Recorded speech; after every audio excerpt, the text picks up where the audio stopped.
Okay, hey guys, welcome. Today I just wanted to show you one of my favorite characters that I've kind of developed here. And back in the day, running like a fire character in Hell would be basically unheard of because of all the immunities. But because of the Sunder Charms, again, this is the old Sunder Charm. I haven't found any of the new ones yet, so I'm just using the old one. Um, and between all the negative resistance gear we're wearing, as well as an infinity on the mercenary, we end up having minus 42 to enemy fire resistance just on our character alone from the Phoenix and the Flickering Flame. It could be higher, that Flickering Flame could be better. And then we get the benefits of the Infinity as well. So altogether, we were pushing like over minus 100 to the resistances. So between that and the Sunder, there's absolutely nothing that's immune to us. So I'll show you guys what everyone's wearing. I'm trying to keep some of the things budget. Some of you guys, you might not be happy about some of the gear being recommended. This is not a starter build. This is maybe something you make after you've been playing for a little while and you have access to some of these runes, okay? So, Tal's Mask, mind you, this is online. Like, I've built this up myself, so I know it's feasible, right? Infinity, doesn't matter what base. This base is not necessarily great. This is just what I had available to me when I was making it. Fortitude, you can swap this out for like a Guardian Angel or something like that, especially if you're running a lot of Travangle. Then for my setup, I'm wearing Esuchatas. I hope I'm pronouncing that correctly. Again, it could be better. I think they roll up to like 20 or 25%. Um, what else can I show you guys? I want to show you my faster cast. So I'm hitting the 110 breakpoint. Otherwise, we would have something else here, like maybe another Phoenix for an additional 28 to minus resist. So then they're wearing Mage Fist, Dual Soges, Arachnid's Mesh.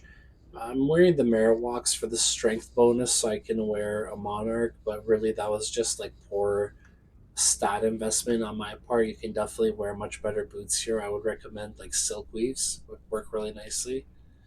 Then we're wearing Mara's, like I said, Flickering Flame. Then we've got a skin of the Viper Magi with perfect resistances and upgraded and ummed. And that's pretty much it on the swap. We have Call to Arms and the Lidless. We can have another spirit here. I just didn't have it handy. For charms, we have the, like I said, Flame Rift, Sunder, and then we have, again, these are lifer charms. I had to trade and save up to get these. They're not even all lifers, like this one's gold. You don't have to have the life. I know that these are expensive, guys, because in one of my previous videos for a druid build, I had all lifers, and people were like, "Oh, that takes forever to get." I realized that they don't have to have life stats. Okay, obviously, it makes it stronger when it has a life statistic, but it's not absolutely necessary. So, anyway, enough about that. Let's show you guys the build in action. So, this is Hell. It's online. It's players one right now. There's nobody else in the game with me. But I just want to kind of give you guys an idea of the immense.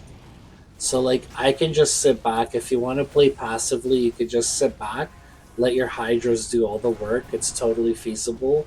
My Hydra does 4.6 to 5.1k damage, okay? And my gear isn't even perfect. We could be wearing a 3 fire amulet.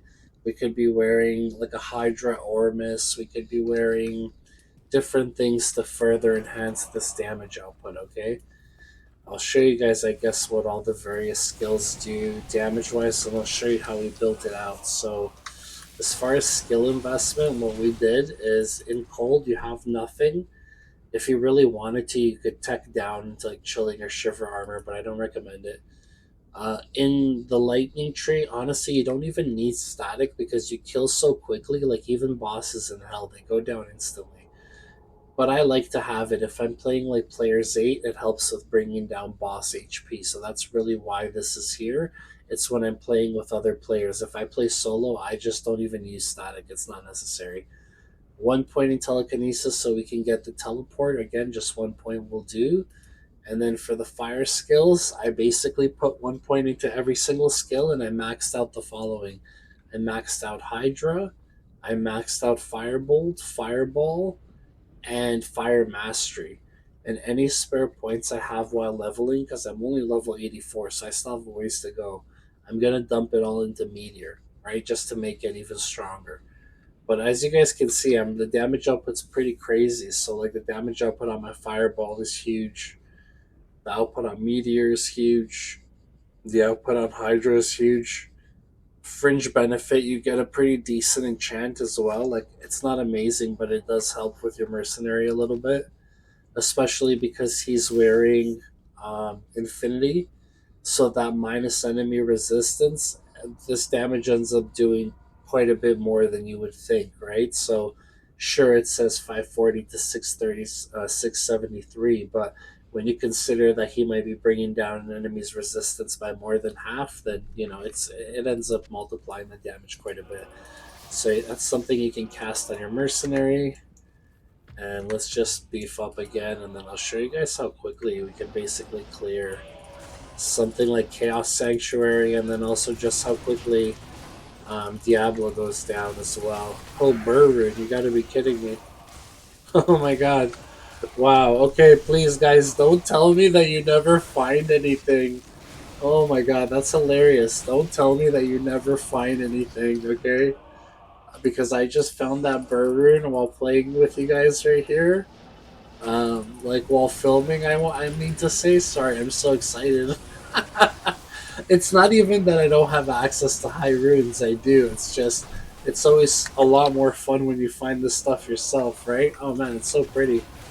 I wish I was on my ladder character right now. I could use it on there more, but that's okay.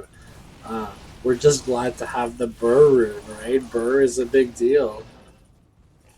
Oh man, that is so cool. So yeah, I mean, this is players one. I'm not trying to make it seem like this is some great achievement, but you guys can see this fireball makes quick work of pretty much everything. I don't really even have an opportunity to lay down my hydras or my meteors because everything just dies so quickly from the fireball, right? You see what I mean? Like there just really isn't that opportunity. Okay, let's check out this Berserker Axe and see if it's worth keeping. I can't believe I found a BER Rune with you guys on camera. I mean, this really does just prove that, high runes are falling from the sky in D2R. I definitely have noticed a huge increase in the drop rate. And if you're one of these people moaning about not finding high runes, honestly, bro, just get out there and play.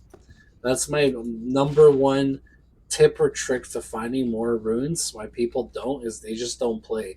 Instead, they spend their time complaining or trying to read up on secret ways of this and that. There's no secret. You got to grind it out. Diablo's a grind fest. Like, yeah, I know I made that video saying basically you need to make an item find barb and use Hork and you'll find more runes.